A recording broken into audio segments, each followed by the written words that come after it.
Isang pinagpalang araw sa inyong lahat. Tayo po ay magninilay sa salita ng Diyos, ang pinagmumulan ng awa at tawa ng ating buhay, ang salitawa. Sumikat po sa social media yung katagang kapag inggit, pikit. Ito ay nagpapakita na kapag tayo ay naiinggit, pumikit na lang tayo. Sapagkat kapag umiral yung kainggitan natin, ang maaring patunguhan nito ay ang manira tayo ng kapwa-tao natin. O kaya naman kapag inggit tayo, ang tinitingnan lang natin ay ang sumilip ng kamalian, ng kapintasan ng taong kinaiinggitan natin. Ganito po ang nangyari sa ating ebanghelyo ngayon. Ang konteksto, araw ng pamamahinga, Sabbath day. At si Jesus ay pumunta sa templo, sa sinagoga, para magturo. At doon, mayroong isang lalaking may kapansanan, mayroong paralyzed right hand. At sa batas ng mga Hudyo, ipinagbabawal ang magtrabaho sa araw ng pamamahinga.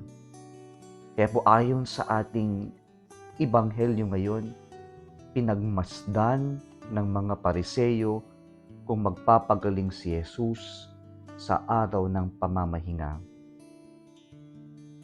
Nakakalungkot po mga kapatid na sila mismo ang Pariseyo ang siyang gumamit ng may kapansanan para lamang sa kanilang masamang intensyon. Ang gawing pain ang may kapansanan para lamang idiin at gumawa ng kwento o kaya naman ng laban para pasamahin si Jesus. Umiral ang kainggitan nila at ang kanilang pride sa kanilang sarili na tila mas marami ang nahahatak ang Panginoong Jesucristo sa Kanya, mas marami ang naniniwala sa Kanya kaysa sa kanila. Kaya ang pwede lang nilang gawin ay gumawa ng ikakasira ng ating Panginoong Jesucristo. Subalit alam ito ng ating Panginoong Jesucristo, kaya kahit na pinagmamasdan siya, kahit na nagmamasid ang mga Pariseyo, ginawa niya pa rin kung ano ang tama, kung ano ang mabuti. At tinanong niya ang mga tao sa kanila, ang katanungan na ito, what is allowed by the law on the Sabbath? To do good or to do harm? To save life or destroy it? Alam niyo, ang pinapakita sa atin mga kapatid ng ating Panginoong Jesucristo, unang-una, araw-araw ay pagkakataon para tayo ay maging mabuti at gumawa ng mabuti. Huwag lang tayong gumawa ng mabuti kapag maraming nakakakita, hypocrisy yan.